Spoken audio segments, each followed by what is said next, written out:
السلام علیکم پیارے طلبہ، دوسرے ہفتے کے دوسرے دن میں آپ کو خوش آمدید ہے۔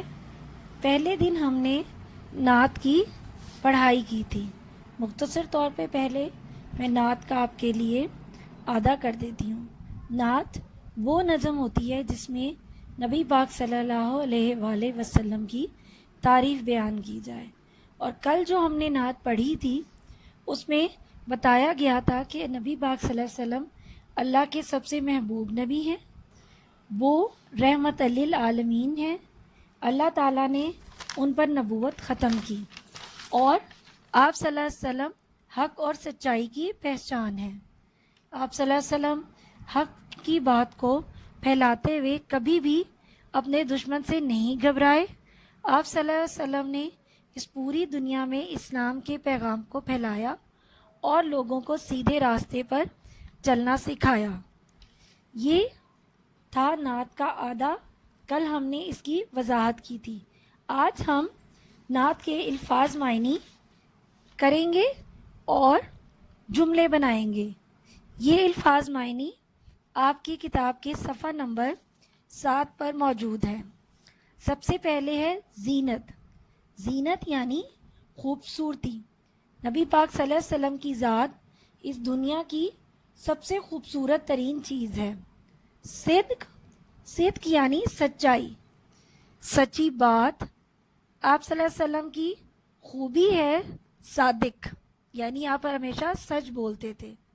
سخاوت مطلب فیاضی، کھلے دل سے پیش آنا، کسی چیز کو دوسروں کے ساتھ بانٹنے میں یا کسی کے ساتھ برتاؤ کرنے میں اچھے سے پیش آنا۔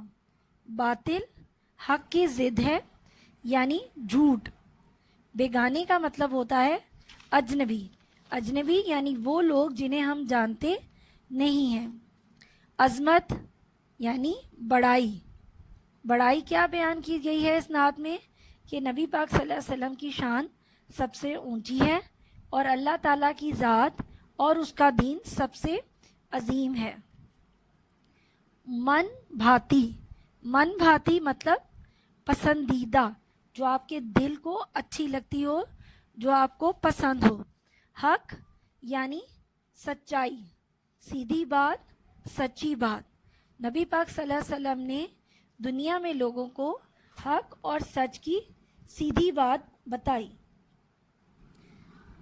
آج کے دن میں میں نے آپ سے الفاظ کی وضاحت کی۔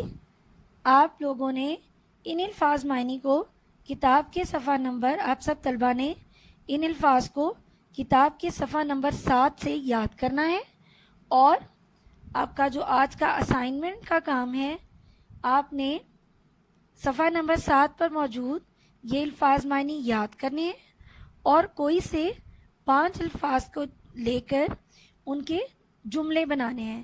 میں پہلے بھی آپ کو بتا چکی ہوں کہ یہ جملے آپ ایک کاپی پر بھی بنا سکتے ہیں یا ایک صفحے پر بھی بنا کر اپنے پاس محفوظ رکھ سکتے ہیں۔